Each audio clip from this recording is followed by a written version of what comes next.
We are filling up. Cag's multitasking over there.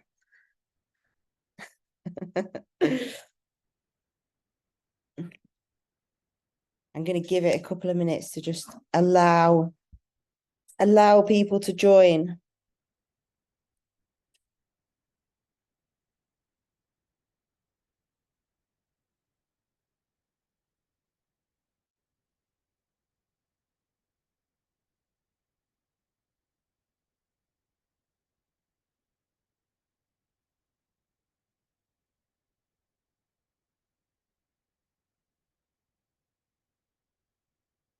Thank you, everyone who has joined so far.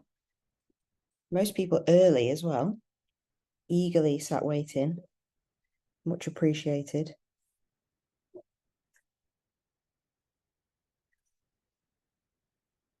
I'll give it till, what is it now? 1 minute past. I'll give it another minute and then I'll get started. Millie's having a bit of a bad hair day over there. I think you've read on that 4 times, Millie. It's literally, I've like dried this bit and this bit's still wet. So I need to get damp. But sorry, I'm here though. It's all right, well done. I just don't wash mine anymore. It's prep, I just leave it. I just put a headband in and pretend it's not greasy.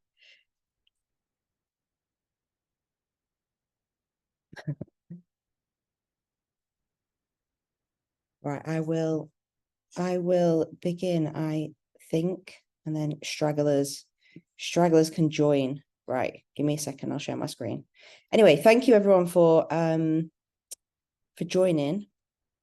Hopefully you find this super insightful. I'm going to assume some of you are coaches, some of you are in a post-prep period, or some of you are about to enter a post-show period and want a little bit of clarity, but I'm hoping that you can all see my screen and just give us a nod. Yeah, mate. Cool. All right. Amazing.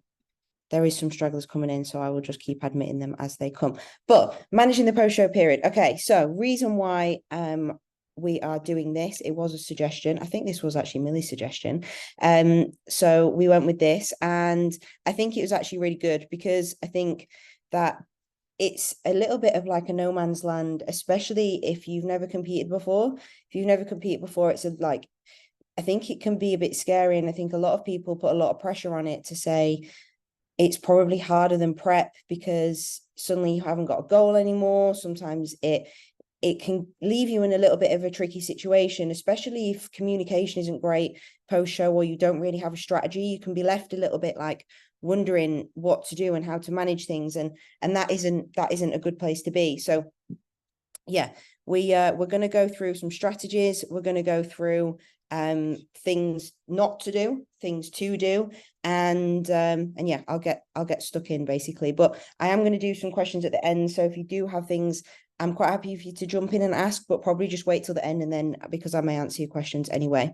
Okay, so first thing here is just as a bit of a food for thought. What is the main aim post show? Like, and this is a bit of a rhetorical question, but for some people it might be very different, but the main aim post show really for me as a coach is to make sure that you're healthy and get you in a state of health. And amongst getting you in a state of health, there's a number of things that are going to get you there. That's going to be getting food up. That's also going to be like a mental health state as well. So not just physical health, but getting mental health in a good place. So getting food up, getting a little bit of normality up, and getting you away from being in this position where we're chasing like a low scale weight and a low body fat percentage. So that for me is the main aim post show. And that's what you need to remember and stay true to, that it's a time where we're trying to regain health and normality. It's not a all you can eat contest. It's a regain health and regain normality back into what would be like a normal state in a normal zone. So health or happiness or growth, well, it's going to be a bit of a mixture of both. It's health because we need to get out of a low body fat percentage state and get into a healthy percentage body fat state so that our body can start re-regulating the normal things that it needs to do and get out of something called REDS, which I'll go into in a minute.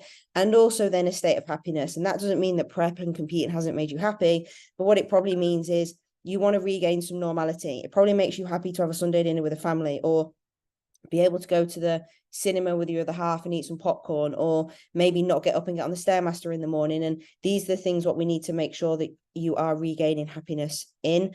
And then growth. Ultimately, if you are going to be a seasoned competitor, you want to be going into this post-show phase in an optimal position to grow, right? Because if you're going to come back next season or the season after bigger and better and more competitive, then you need to grow. And the only way that you're going to be able to do that is if you're in an optimal position to grow. If you're not, then you're going to be almost completing your off season before you've got it started. So that's what we want to avoid.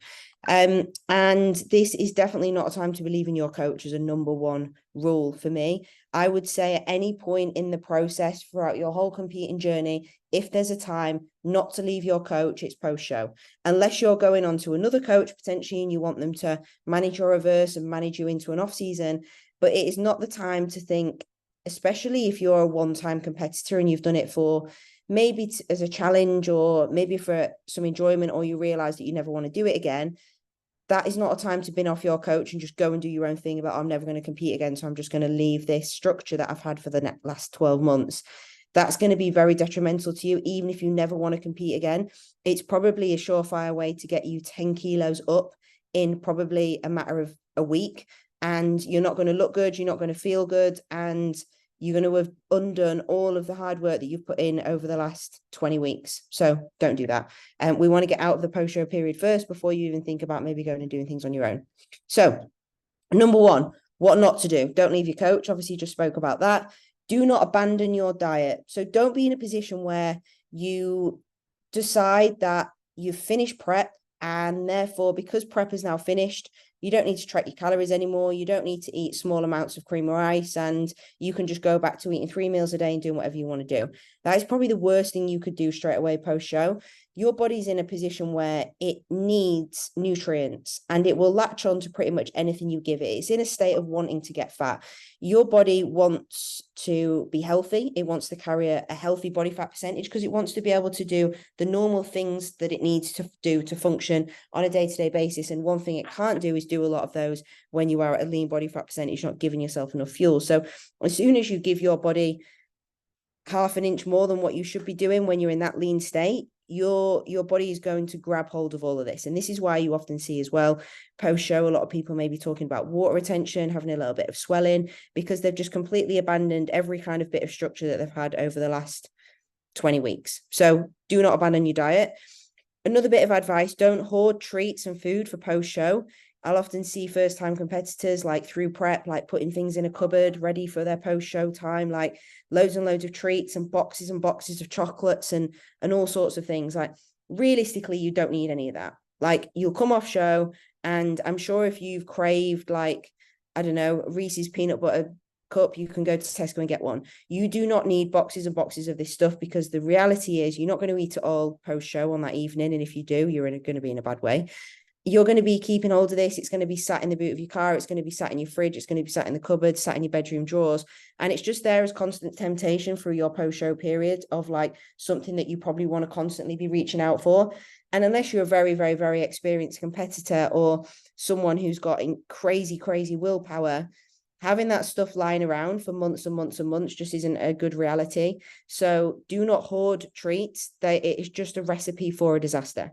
It is a recipe for a disaster. I have never seen, especially first times you've never done this before and don't understand the repercussions, having all this stuff in their cupboards or in the fridge and not end up just eating and snacking on it for weeks on end post-show. And that is just a position you're going to be in. Every time you go in the fridge, you'll put your hand in the bag of chocolates or whatever, and you just slowly every single day just escalating calories with not great food, and you don't realize how quickly all this accumulates. So that is not a good idea. Don't do that. And don't go on holiday the week post-show unless you are a very experienced competitor. Now, a lot of people will think, oh, okay, well, I'll finish my show then. I'm going to be really lean and in the best shape of my life, so I'm going to go on holiday then because I look great in a bikini. Terrible idea. Don't do that. Unless you're a very experienced competitor and you've done this for a long period of time and you're able to trust yourself to go away and take your food scales and macro track, which is very, very doable. And a lot of people do that. I've done that before, but most people are not able to do that. And especially if you've been dieting for a long period of time and you're relatively food focused, You're going to go away on holiday to an all-inclusive, and they're going to have pancakes at breakfast, and they're going to have waffles for dessert, or maybe even for breakfast as well. And you're going to be wanting to eat it, and you probably are going to eat it, and you're going to come back from holiday. That bikini picture that you want is probably going to be there for the first 24 hours. And then after that, it's going to be gone, because you're very, very, very quickly going to escalate in body weight, going to escalate in water retention, and you're going to get back from holiday and look like you haven't dieted for the last 20 weeks. So my recommendation for planning a holiday is always do it when you're out of your recovery phase or out of your post-show period. And I'll explain how long that is in a minute in another slide.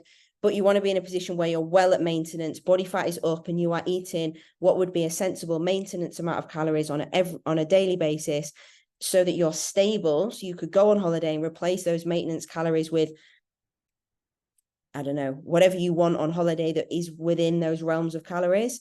And you're in a stable position where you're not going to escalate in body weight, you're not going to escalate in body fat, and you're almost in a realm of stability where you're not going to see all these crazy fluctuations and essentially complete your off season in about 2 minutes. So don't go on holiday post show straight away. Don't avoid your check-in with your coach. If you have overeaten and they say check in the day after your show, just check in, get it out of the way, and then you can move forward. If you avoid your check-ins and avoid talking to your coach, that's going to put you in a worse situation, because then it just creates this barrier of communication, and then you probably don't want to check in because you're a bit heavy. So you might try and fix the fact that you're heavy and maybe undereat that day, and then check in the next day, and you just straight away creating a really bad environment for communication and food. So just check in straight away. Say, I went out the night of my show, I had a massive Five Guys and the milkshake, and I had 3 cookie boxes afterwards, and I'm absolutely stuffed, but I'm all right, let's crack on, I had a nice evening, and then you can move forward, and that's what happens. It's not the end of the world.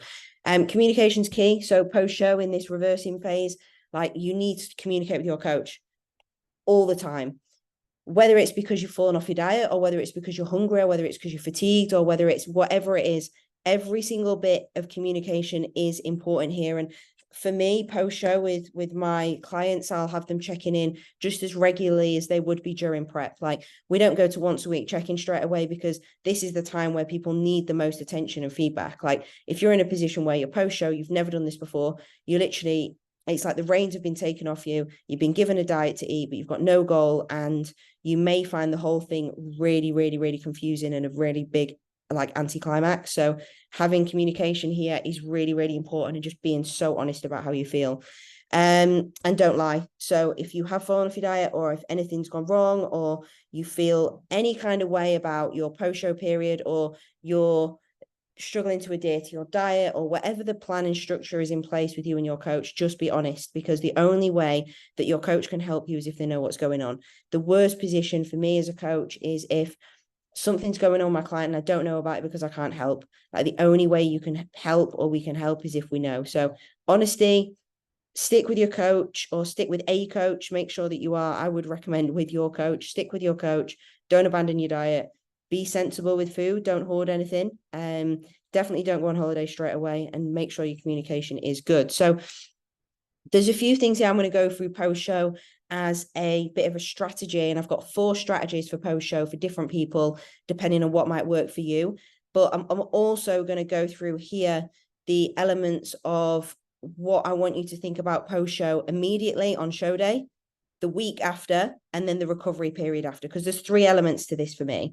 So post-show, you've got actual show day. What are you doing on show day as soon as you come off stage? That's the first bit of post-show for me. That's the first hurdle to come across. Like, you come off stage and you've got a cookie box in your bag, and your friends are there, and someone's made you a cake, because everyone makes people a cake, or they bring them like a massive Millie's cookie, and the thought is really lovely, and it's all there, and the thought's amazing, but then you've got a huge cheesecake in front of you that's 400,000 calories, and what you're going to do, you're going to eat it all, or you're just going to have one slice? Like, so you've got all this like food, and you're going to get taken for a Five Guys, and you just suddenly are a bit like overwhelmed, right? Now, the first thing that I am always telling my clients to do, and ensure that if I'm there on show day, this happens, is take on like 1 litre to 1.5 litres of water when you come off stage. I think what people often do is they might be a bit dehydrated. Maybe they've not drank enough. Maybe they've been waiting around a lot backstage.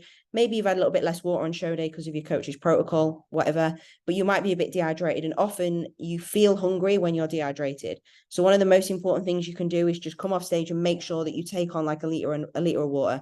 Make sure you get a big bottle of water in you and you are actually hydrated post-show, because that is going to help with your sort of hunger cravings as well. And then if you are waiting around for a while, like often you'll come off stage, it might be in the morning, maybe you've got someone else in another class, or maybe you've got a table booked somewhere for later and you're not going straight away for food.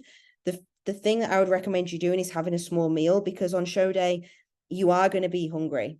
Especially like if you are if you're a bikini girl, you're not eating a lot of food on show day. That's the reality. You're going to be hungry when you come off stage. It's probably going to be going on quite late. Make sure that you do have a little meal to line your stomach. You're going to have chicken with you, probably. You're going to have rice cakes with you. I would always recommend having a little bit of a meal that is a good meal or nutritional, or is going to line the stomach of plain carbohydrates before you then go and do something else. So you've got a good solid like meal in you, you're hydrated.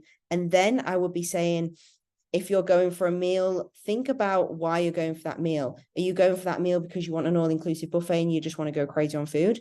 For me, a meal or doing something is about celebrating with the people who've been around you and supported you. It's about giving back to those people. It's about you having a nice time, yes, and not eating cream or ice and being able to eat something different. But it's about the celebration. And what I really want people to think about in this like post-show period is like, the meals that you go for and the times that you're going to have that you've missed out on prep.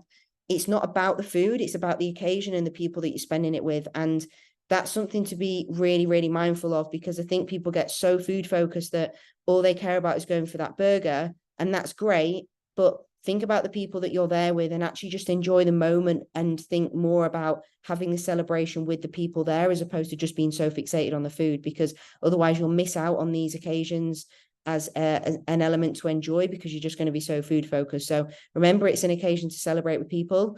And then what I would say is just take something with you to have coming off stage. So like maybe you've got a cookie dealer cookie, or maybe someone has baked you something and you have a slice of it, or maybe you really want I don't know, you've craved a Snickers or whatever it is. Just take something with you that you want. Like, don't take a hamper full of things where you're going to come off show and sit in the corner of Birmingham Town Hall and eat like a whole hamper to yourself. Like, just take something that you want that's going to make you feel good, and then go out for a meal with your family. So just control that post-show show day thing, because otherwise I can guarantee you'll wake up the day after show day and probably feel pretty rubbish.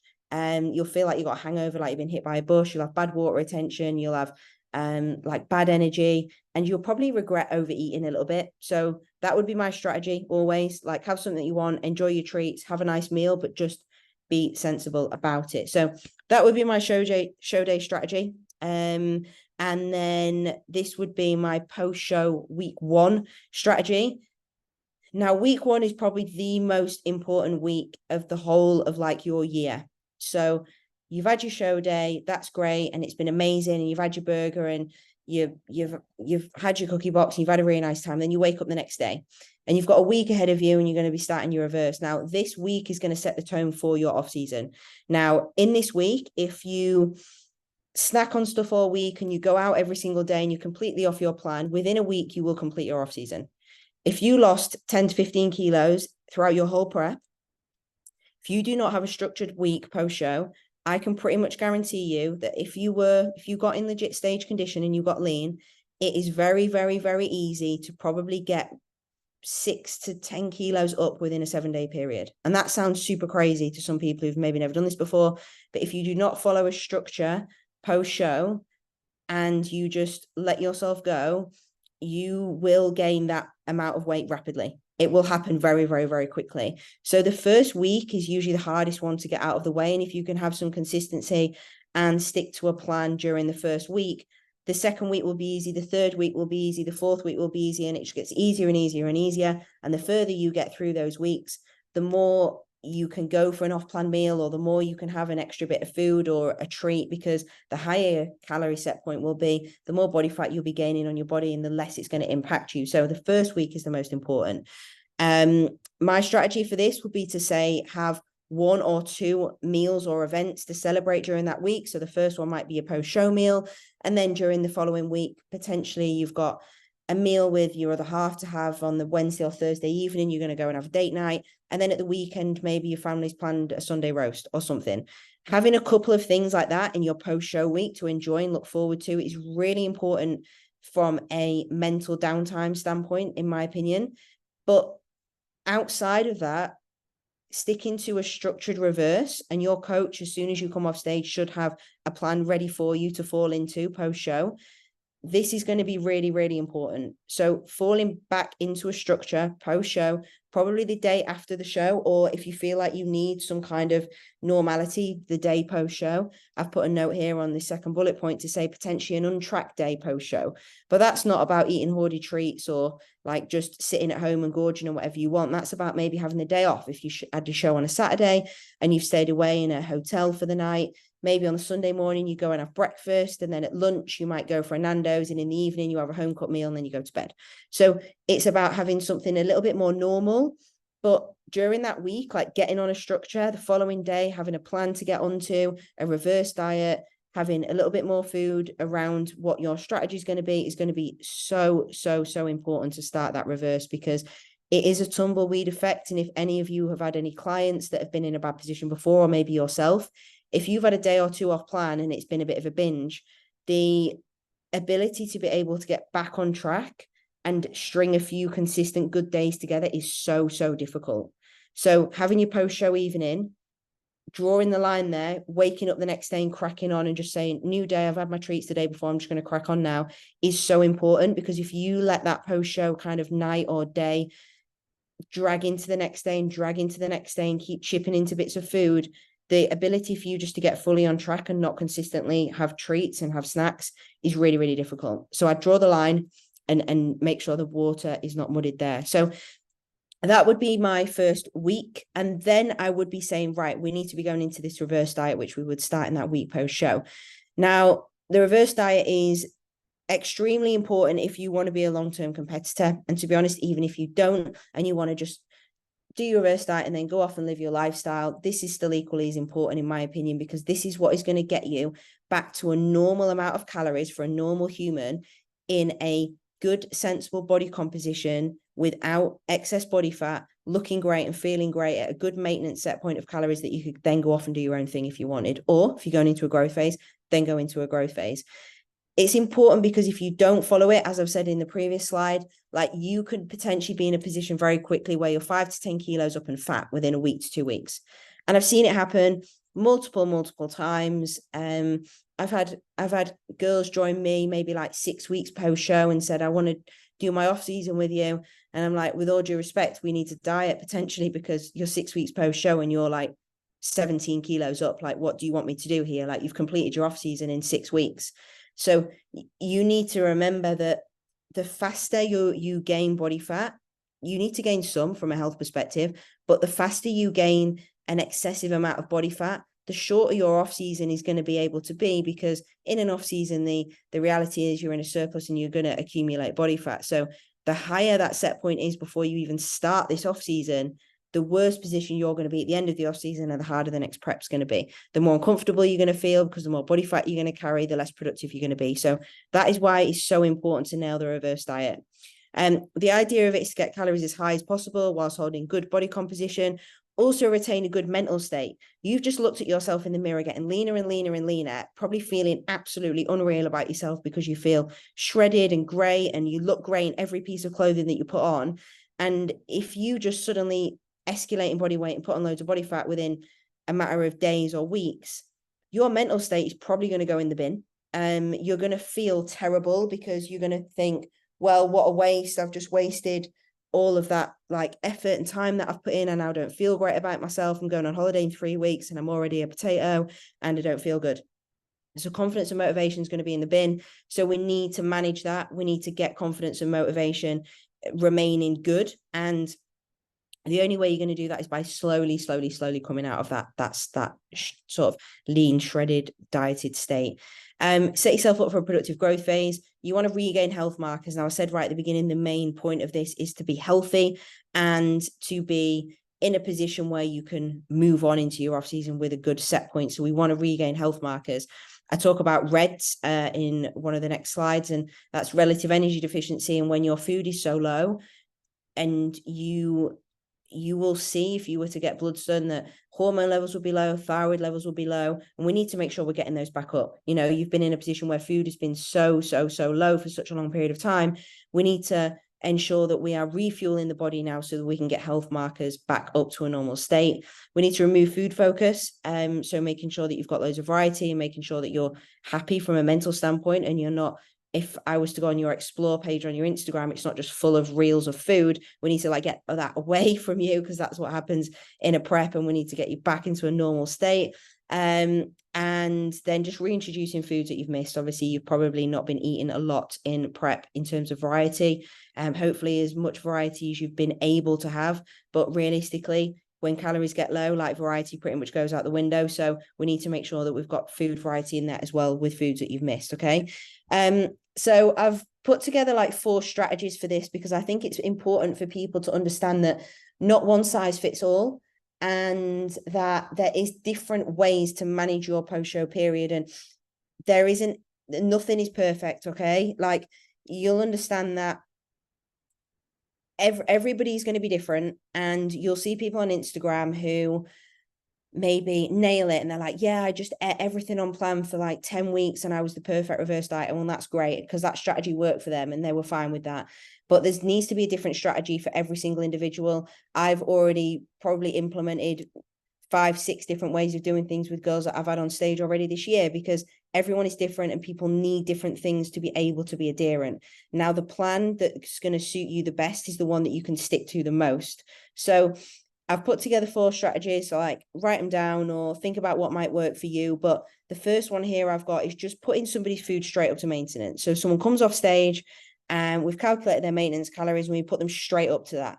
And we do that by giving them a meal plan and saying, right, straight up to maintenance calories, because we don't want to slow reverse. We want to get health markers up. We want to get body fat to a sensible position. But I know that if I give you maintenance calories, that body fat is only going to creep on very, very, very slowly, because I'm giving you maintenance calories for your current body weight set point of where you are right now in this shredded state. So you'll regain some fullness, and slowly over a few days and a few weeks, you'll start to creep up in terms of your body weight. And then we can start to escalate calories from there. Now, the main benefits with this, and this would be my number one go-to strategy for every single person, unless like, obviously we would implement something else due to what the person needs. The reason why I would do this is because your satiety is greatly improved. You're going to be going from maybe a position where you're eating, I don't know, between 70 and 125 grams of carbs, maybe, depending on whether you're on a training day or resting and how much you're dieting. You're going to go from that to eating between 200 and 300 grams of carbs. Like, that's 3 times the amount of carbohydrates, probably double the amount of fats you've been having. And you're going to be going from a calorie set point that's maybe like 1,000, 1,200, maybe if you're a bikini girl, to up to 2,000, 2,200 straight away. So automatically you're going to come off stage. Every single meal that you eat is going to have a bagel in it, or it's going to have some pasta in it, or it's going to have some oats in it. Every single meal is going to have carbs in it. Probably every single meal is going to have a little bit of fat in it, maybe a bit of peanut butter, a bit of something. And every single meal is going to feel like a meal, because you've been so used to eating so little. So straight away, satiety is improved because you're actually eating meals 5-6 times a day and you've got carbs in them. It's going to have loads of variety. You're going to have every single carb source, every single protein source that you would want, and fat source. So straight away, you've got energy in a position where your body needs it at maintenance. Your food focus is down because every single meal you've got is different. You've got things that you want in your plan as well. And it's the fastest way to improve your health markers. Getting your food to a position where it's going to support you from a neurological standpoint, a performance standpoint, and a health standpoint for your body to be able to regenerate the things that it needs to do on a daily basis. This is going to be the fastest way to get you healthy and feeling good post-show as physically possible. So I'd be saying put you straight up to maintenance. Now, whether that was on a macro approach or a meal plan approach would be different for the individual, and I do talk about that in a minute. But for me, if I was just taking a client straight on and saying, right, post-show, I'd be putting you on a meal plan straight up to maintenance calories so that we know that we have got what we need to be going in. And from a satiety standpoint, you're going to be good. So that's like strategy number one, pretty blanket rule. And then I would work from here with other people. So strategy number two is a slow reverse up to maintenance, gradually adding food. Now, as a preference as a coach, like this is not something that I like to do. Reason being, you're just delaying the inevitable. Like you need to get this person up to maintenance. So my strategy is to put you up to maintenance as soon as possible. Now, the reason why I would do a slow gradual reverse with someone out of their deficit up into their maintenance calories is more due to the individual as opposed to the fact that me as a coach would want to do that. So if a client, for example, has been in a low calorie set point for quite a long period of time and is maybe anxious about increasing food, we need to take a steady approach with this. Just saying, trust me, you'll be fine, isn't really good enough. So slowly increasing food up to a position where the client or the athlete feels comfortable. If every time they check in, they get an extra 10 grams of carbs, it's only going to be 10 check-ins. And if they're doing that every day, 10 days until they've got an extra 100 grams of carbs, or every other day, 20 days until they've got an extra 100 grams of carbs, it's not going to take this person long to get them up to maintenance, but it's going to maybe manage that person's mental state and anxiety around increasing food quite well. Because if you do slow increases and they don't see their body really change that much and the scale weight doesn't change too much and it's really nice and slow, the confidence that that's going to build around increases in food for that individual is going to be astronomical. So this is down to the individual. And if you've got a little bit of anxiety around starting to build calories back up after prep, this is definitely something that you can do and think about. Nice slow approach to increasing food out of your deficit keeps a higher level of control. If you are a bit of a control freak and you need to keep that well under wraps until your confidence is higher, I guess is the right word there. The only issue that I find with this is that the over restriction and the over management of keeping calories more restrictive is that it can increase your likelihood to fall off plan. Now, the control over it is great until, like, the reality is you're still in a deficit state. Like, you're not in a position where the body's that happy. You're still in a deficit state. You still need more food. So you're still going to have cravings. You're still going to be hungry. You're still going to feel fatigued, even though you're eating more than you were. Like, it's still low. Like, you're not going to feel amazing. So the possibility of you falling off plan for me is actually quite high, because you're still going to feel fatigued and in a deficit state. So if we don't get you back up to that maintenance quite quickly, the chances of you potentially falling off your plan and maybe overeating or binging is a lot higher than if we just put you straight up to maintenance where you actually felt satisfied. Okay. And it is super restrictive. It can still feel like prep, but some people need that. Some people need that control. Some people need that real micromanagement because that's what they want and it makes them feel better.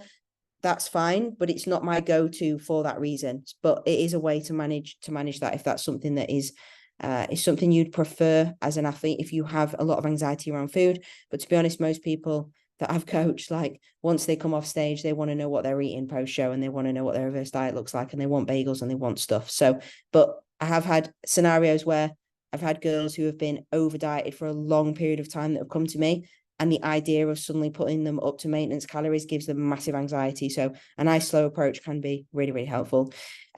Strategy number 3 is factoring in your going to maintenance and factoring in your maintenance, but then actually factoring in like a weekly off plan on top of your food each week. Okay. So although post show in the reverse phase, like, we want as much normality as possible, the reality is if you're in a reverse state and food is going up nice and slowly and you're gaining 0.5% of body weight per week, if you're going to be having an off-plan meal every single week with family, boyfriend, friends, whatever, that's not accounted for on top of your food, you're probably going to escalate in weight by 1 kilo to 1.5 kilos a week faster than you would if you weren't. And that's just from experience. Okay.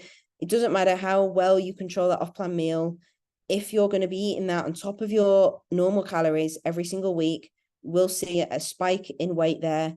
And it will hinder your ability to get food as high as quickly because you're having a calorie dump of 1,000 calories maybe every single weekend. And that's the reality. Okay. So you're having 1,000 calories probably on top of your normal maintenance food that you've been given for that post-show week or 2 or 3 weeks post-show. Okay. So something that I'd be doing is factoring in like a bit of a weekly off-plan meal. And I think this is important really for athletes, because especially if you're fairly young and you're a first timer, potentially a first timer, you coming off stage and the first thing people are doing, and my mum used to do this to me and say, oh, you're not dieting now, so can you be normal? Can we go for dinner, or can we do this? Like, you're not dieting now, are you? And they don't really understand what bodybuilding is, but they want to take you out for food, or they want to cook a lasagna or whatever it is, and they want you to join in. That's fine. And I want my athletes to be as normal as possible post show, so that they can just regain some life. But we do need to factor this in when you're still super lean and you've still been coming out of this deficit state. So put in somebody at maintenance, but maybe just taking the maintenance set point.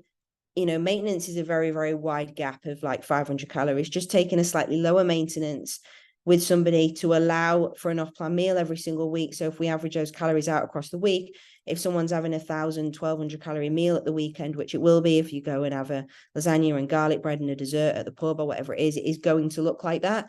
That's probably 200-300 calories a day, just on top of your normal food, if you spread that out across the week. So just accounting for that a little bit in that setup of food is really, really important.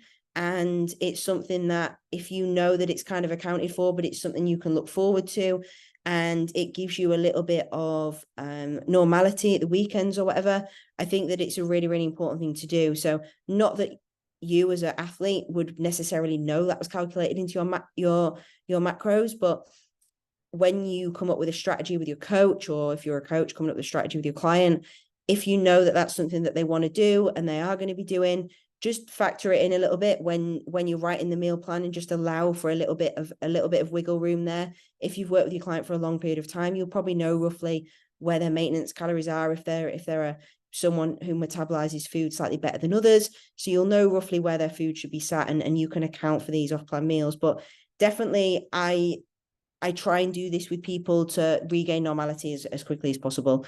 Especially if that person's in a relationship, the first thing they need to be doing is trying to give some time back to that other individual, to reinvest some time and some support in that relationship as well. And I think it also massively helps adherence, knowing there's an off-plan meal to look forward to. They can plan it in on a Saturday. What are you going to do this week? Oh, we're going to go for sushi this week. Great. Oh, actually, we're going to have a roast dinner with the family on Sunday. And it's the one time a week that they know that they can put the scales down and do something nice. So that is definitely one way to do it. And then another strategy which I've implemented with one of my girls this year is actually giving them free calories each day. So taking 300 calories out of their daily food, I guess, in terms of macros, based out of carbohydrates and fats. So obviously keeping their protein normal, because most snacks do not contain any protein, and giving them an allowance of carbs and fats in calories to have an off-plan thing per day. Now, for some people, like one of my girls in particular, they felt like they had massive FOMO around day-to-day stuff. They worked in an office environment. There's always a baby shower, or it's someone's birthday, or there's a tray of biscuits, or there's always something going on in an office, and felt like she wasn't able to go and have, like, they'd bring around the biscuits in and it would be, they'd have coffees, right? Well, she wanted to be able to have a biscuit with a coffee with everyone at work, because that felt normal. She wanted to be able to have a packet of crisps at the vending machine if that's what she fancied as a snack in the day. So instead of following a full macro approach for the whole day, she didn't want to do that. She still wanted a structured meal plan. She didn't want to have to think about her food, but still felt like she needed some kind of free normality that made her feel like a normal person, like having a bag of crisps or a Snickers or whatever it is. Like, so that can be really, really useful for people. And that was, okay, you got 300 calories worth each day, write on your checking form each day what you had that was, and how many calories it was. So you're tracking each day the extra thing, what you had. So say maintenance calories was 2,200. She had a 2,500 calorie like allowance for that day every day to be able to have a snack on top of her food.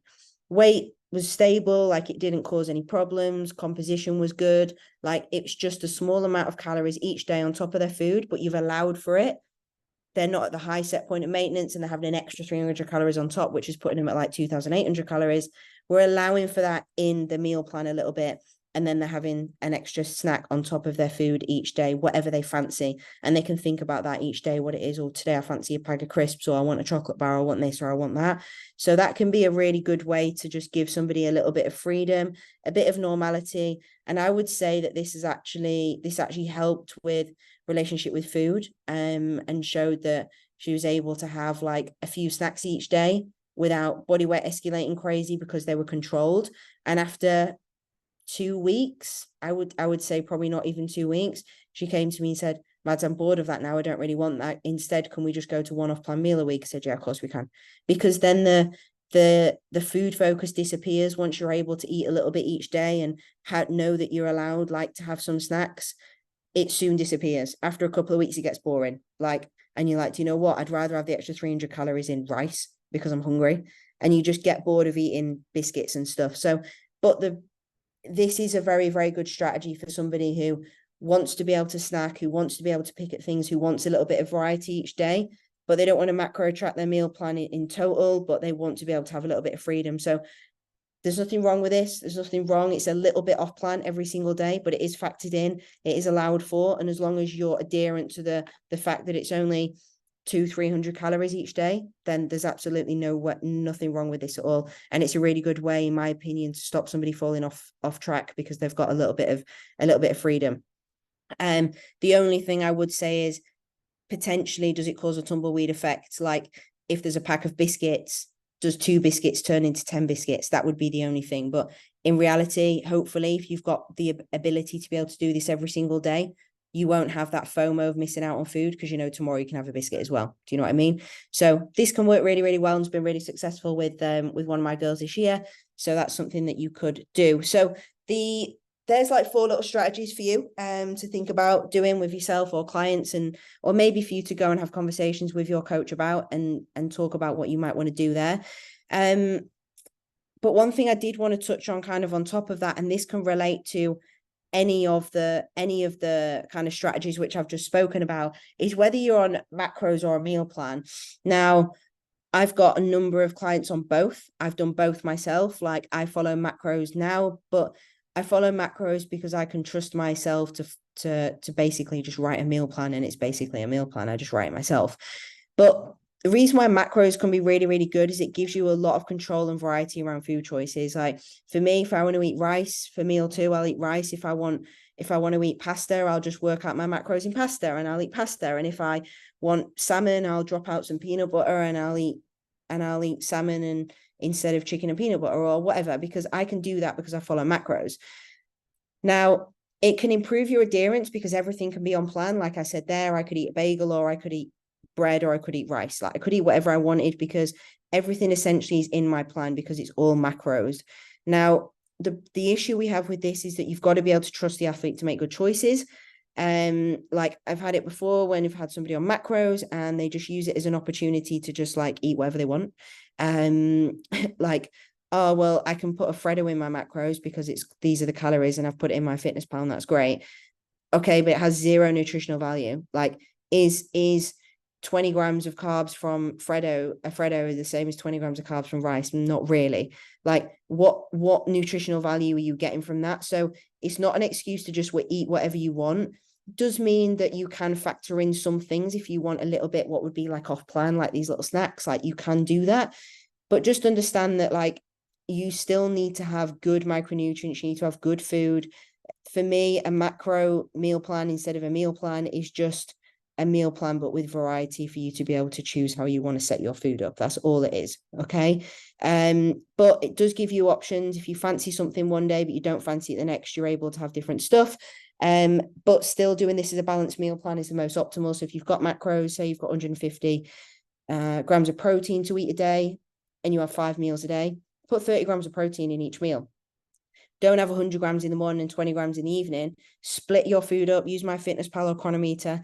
Split your food up, balanced. Make sure you've got your protein split throughout the day. Split your carbs up, split your fats up, and each meal should look pretty much the same, but you can have different food sources. You may want to put more food, obviously, around your pre and post workout, but macros are going to give you the ability to be able to have that freedom. And if you've got that freedom, you'll probably not feel like you're missing out.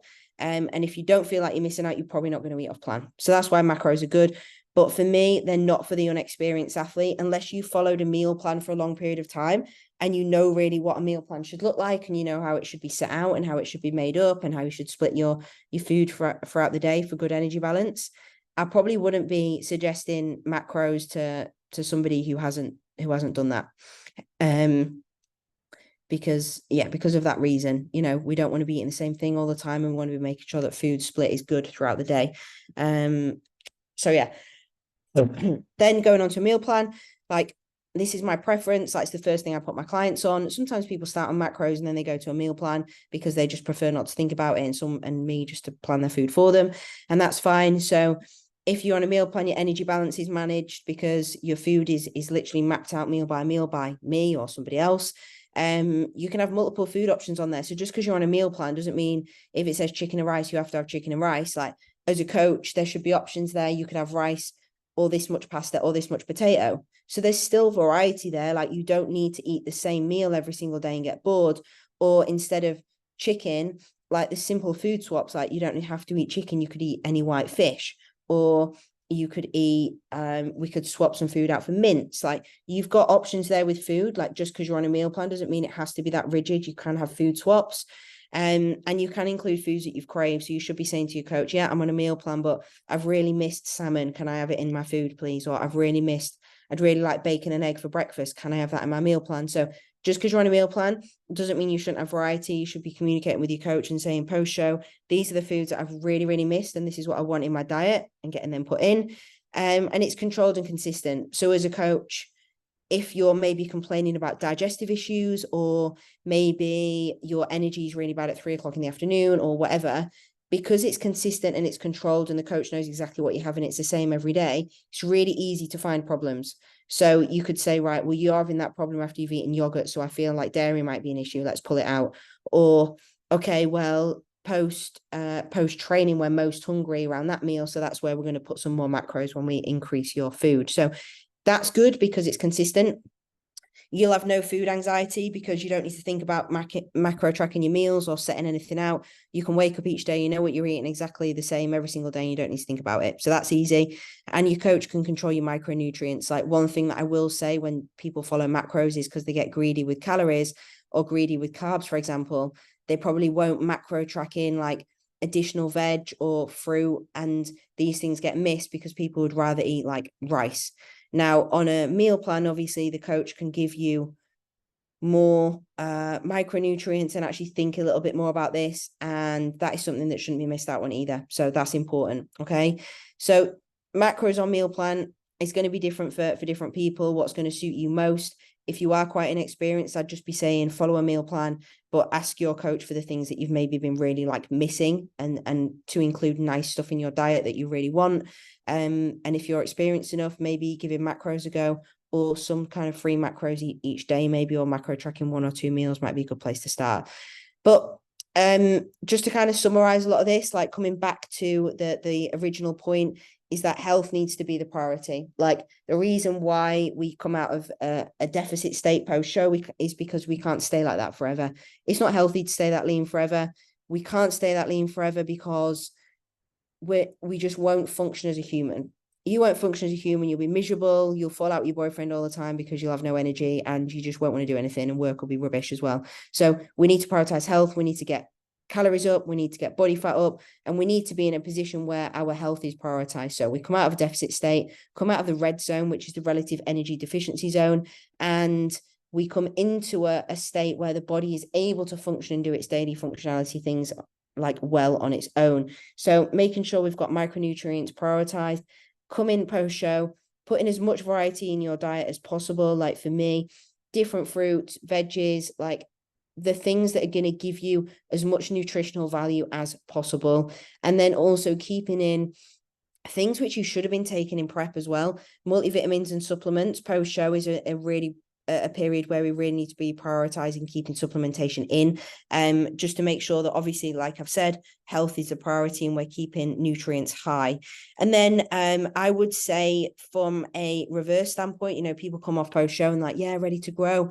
You're not going to be in a state really of any kind of growth or recovery until you're at least 8 weeks post-show. So for me, 8 weeks as a timeline is a really, really good set point to say, after that 8 weeks, you're probably going to be in a position where you are in a calories are high.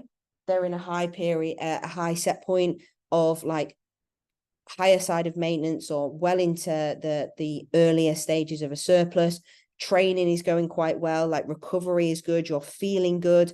And we're in a position there where we get bloods done 8 weeks post-show, and we're looking at health markers then. Are health markers good? Like, are they where they need to be? Do we need to spend a bit more time maybe deloading, making sure the body is in a relaxed state and not stressed? What do we need to do there, and how do we need to manage that? But 8 weeks, I would say, is a really good like clearance time of making sure that we're out of that red zone, because it's not like 1 week food's up and you're better. Like, it takes a long time to regain hormones, regain thyroid functionality. It's not an overnight process. Okay. Now, if you have been running any assistance as well, that's an androgens, whether it's an Anavar, whether it's a Prima, whatever it is, if you've been running any androgens, they should be dropped out as soon as you finish your show. And if they're not, like, leave your coach. But if they should be taken out as soon as you finish your show. And then you should be waiting 4 weeks for them to be cleared. They're going to take 4 weeks to clear from your system, and then you want 4 weeks clear from that, so you're in a normal, natural state before you would be getting bloods done. So 8 weeks post show is definitely the time to be looking at that. And my priority would be, if affordability allows, is getting bloods done straight away post show, so you can actually see the effects of prep on your body. Like, if you can afford to come off the back of your show, or in the very last week of prep, I'd probably say, not post show, in the very last week of prep, and get your bloods done then. If you can get your bloods done then, you're going to be able to see what state prep has put you in. What do you need to recover? What state is thyroid in? What state is hormones in? What state is blood work in? What does that look like? And that can give you a little bit more of an idea in your recovery phase, or your reverse phase, or your post-show phase, what you maybe need to prioritize, what nutrients need to be put in, what vitamins need to be put in, what do you need to do to regain health markers. And then after 8 weeks, you can see how they've improved. And then the only other note on here, which I think is really important, because a lot of people will run it even at lower level amateurs, is like thyroid support. I would be keeping all thyroid support in at a baseline until at least 8 weeks post show. Getting out of that red zone is really, really important. I think a lot of people come off post show, and if you are running any kind of T3 or T4 support, even at just a baseline dose, they'll come off the back of the show and it'll just get taken out. Don't just take it out because your body is still in this relative energy deficiency zone. If you take that straight out and you're starting to increase food and your body's thyroid functionality is low, that is just a recipe to get fat quick. Okay. So we want to support our body's ability to be able to manage its thyroid until you're in a position where your post-show period is kind of over and your health markers are regained, and your body's eating enough and in a supported position enough to be able to produce its own thyroid support. And then we can look to take that thyroid support out, and your body should be able to sort of re-regulate that pretty quickly. So yeah, that would be my main thing as post-show. Like, it is about getting health markers up. Yes, it's about you having a nice time. Yes, it's about you getting a bit of enjoyment factor back. But to be honest, the main thing is about improving that health. Okay. And then the last main point here is just about training, which I won't spend too long on. But I think a lot of people, as I touched on previously, think that they come out of the post-show period and they're like, okay, now I'm going to start growing. You ain't going to start growing straight away. If you go into the gym and start absolutely hammering what you're doing, you are going to end up in a very big fatigue hole very, very, very quickly. Okay. So week post-show, probably in deload training style, maybe you have the whole week off. Maybe you have the whole week off, and that's absolutely fine. Maybe you want to go in and do a couple of sessions, move a bit of the food around you had post-show, but it's not a time to start attacking a new training plan and just getting absolutely stuck in, because you're going to be in a massive fatigue hole within a couple of weeks. Body fat is still low. You're going to have loads of new training stimulus because you've probably got a new training plan to get stuck into, and you're going to be absolutely battered within a couple of weeks, and you're going to need to deload very, very quickly. Like I've said, the whole point in this is to get healthy, and that's going to be managing fatigue and managing central nervous system stress, and going post-show straight into like a new training split on full volume is a really bad idea. So devolume or the week off is a great thing to do. A new training plan I would definitely put in place, but on a D-volume approach, like not going straight in on full volume. And the reason for that straight away is because you've probably got feedback from your show, what things you need to work on. And also it's going to give you some motivation. Like if you're going straight into post-show period, following the same training plan that you've been doing for your whole prep, like that's pretty dull. Like it's not going to spark your interest. It's not going to give you motivation to start going in the gym. What you got to remember is the goal of the show is now gone. So that motivation's gone. So the goal to be lean is gone. You're going to be doing the same training plan. So that's boring and not motivating. So suddenly your motivation to go in the gym and work hard is just dwindled off. So having a new training split to get stuck into, I think is really, really important, but taking a deload approach to the first week or two, easing yourself in, learning the new movements, practicing the new movements, understanding them, letting your body get used to the new movement paths. It's a time where you very, very easily could get injured because you're brittle and you're starting a brand new training split. So we take it nice and steady for the first week or two, and then we can start going into what would be full volume in those training sessions and increasing volume there, and then tapering down and out cardio. For me, post-show cardio just comes out, like the purpose of it is gone. Potentially keeping a little bit on maybe some rest days or a little bit of cardio in there just from a cardiac standpoint to keep you moving, but it's not there to drive a calorie deficit anymore. So that cardio should be taken down or out, especially initially, probably to ensure, one, that you're not going absolutely crazy still getting on the Stairmaster post show, and also that we're allowing fatigue to drop off.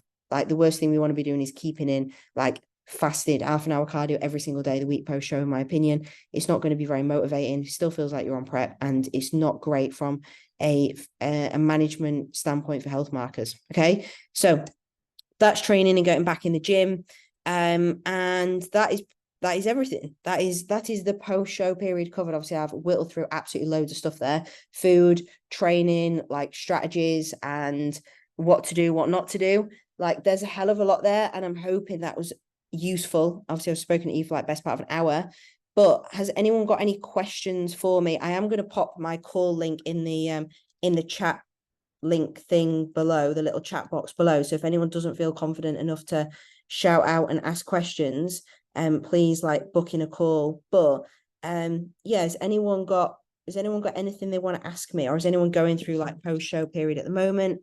Is there anything anyone wants to know? Please do shout up. Don't want to listen to my own voice anymore.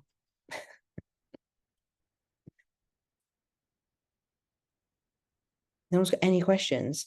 That must mean I'm either very good at this or I'll bored you all to sleep.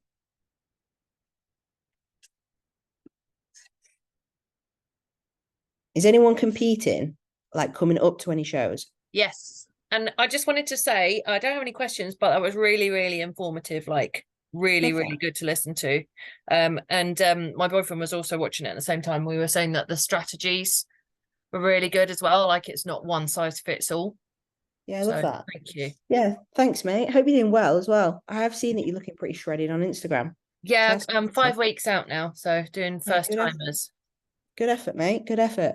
Yeah, yeah, I think it is important to understand it's not one size fits all. Like, I think that people really panic about post show, like 100%. Like, and it's hard, I think, for first timers to really know how to take it. And I don't think people think enough about it. And then they're like, see other people managing it post show on Instagram, and it's all a bit complicated. And they're like, oh, they're not doing a very good job, and they're binging. And then they get to a position where it post show comes round, and it's like, oh shit, this is actually really difficult. And they haven't really thought about how they're going to manage it. But I think making sure that if you are competing, like Natalie, yeah, you're competing at the weekend, speak to your coach about what you're going to do post show, but have that conversation well before you compete.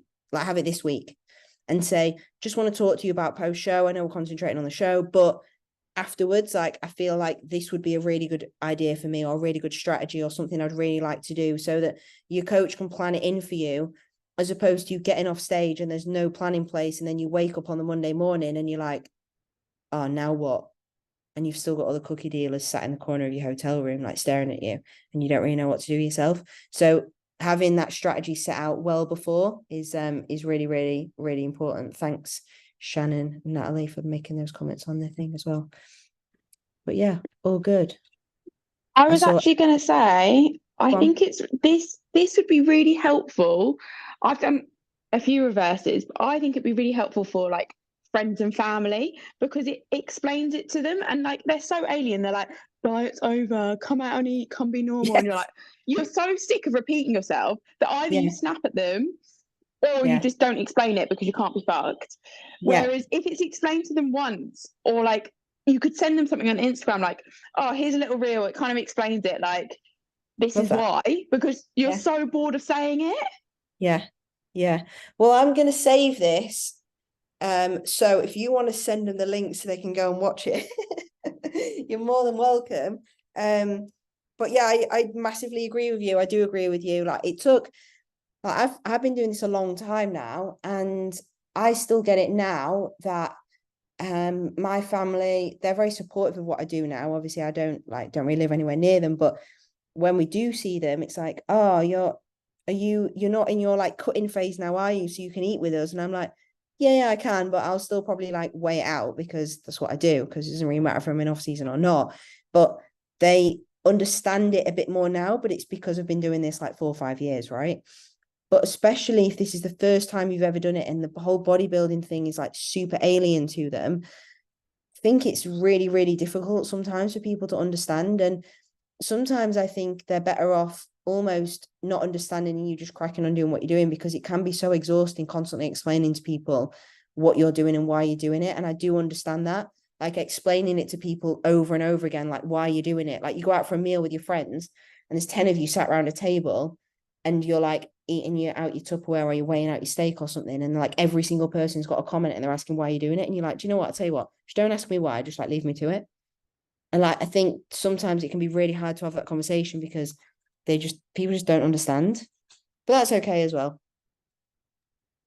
Yeah, it's I think you just want to play, like you just feel like you're repeating yourself, and then you get really grumpy. Particularly if like you're in prep, you've already been asked throughout your prep why you're eating that, what you're doing, and then you're trying to like manage social events where you're like, can we all do something together instead of me seeing you tomorrow and then X the next day and blah blah blah blah blah. Yeah. Yeah. It's difficult. I've been doing this for a few years. My partner still doesn't understand. He just wants to ply you with wine. Just let him ply you with wine once a week when he takes you for a meal on a Saturday night. You can replace your EAAs with it on a Saturday night. No, it's hard. That's all right. Thanks, Ossia. But yeah, thank you, everyone. If anyone's got anything else they want to ask, Eleanor, I saw you writing loads of notes down, which is cool. I love that. Hope that was helpful. But don't be shy. Really helpful. Thank you. Are you competing? Yeah, I'm doing the PCA London. Oh, cool. On the 17th. So yeah, that's my first one. First ever show. Love that. Yeah. You excited? You excited? Yeah, I'm really excited, but it's all like the feelings of, oh, I'm not ready, and you know. Oh yeah, that's normal. I have that conversation with about 30 people every single day. No, you're absolutely fine. You'll be ready. That's fine. Thanks, Becca. But yeah, that's normal. But yeah, I wish you all the luck. You'll enjoy it. You'll love it. And I think as long as you communicate with the people around you as well, like it's quite easy. And enjoy the post-show period as well. I think that's something I didn't say really on here, but like it is there to be enjoyed. Like planning some meals, like plan some things in which you are going to enjoy, but it's all just about making sure it's controlled and making sure that you've got a plan. Like that's the main thing. It doesn't mean you've got to come off post-show and you've got to be like a hermit and not go for a meal or like say no to everything. It just means you just need a little bit of a strategy, and it just needs to be controlled and managed, just so that it doesn't get out of control and you don't just ruin all of your hard work. But it's not that scary, I promise. It's just off season or prep. It's exactly the same, just with a little bit more freedom and a little bit more calories. But you'll enjoy the show. It'll be wicked.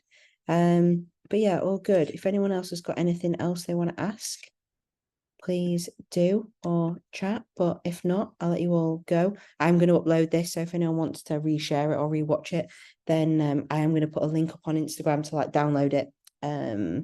So yeah, but thank you, everybody. Thanks for joining. Thanks for your time. Thank you. You're very welcome.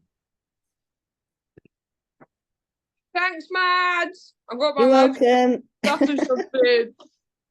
You're always scoffing food, you are. I feed you too well. I'm in my happy place.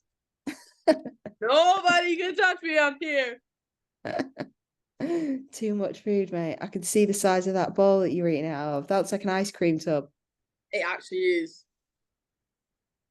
There's no broccoli in it, but you know.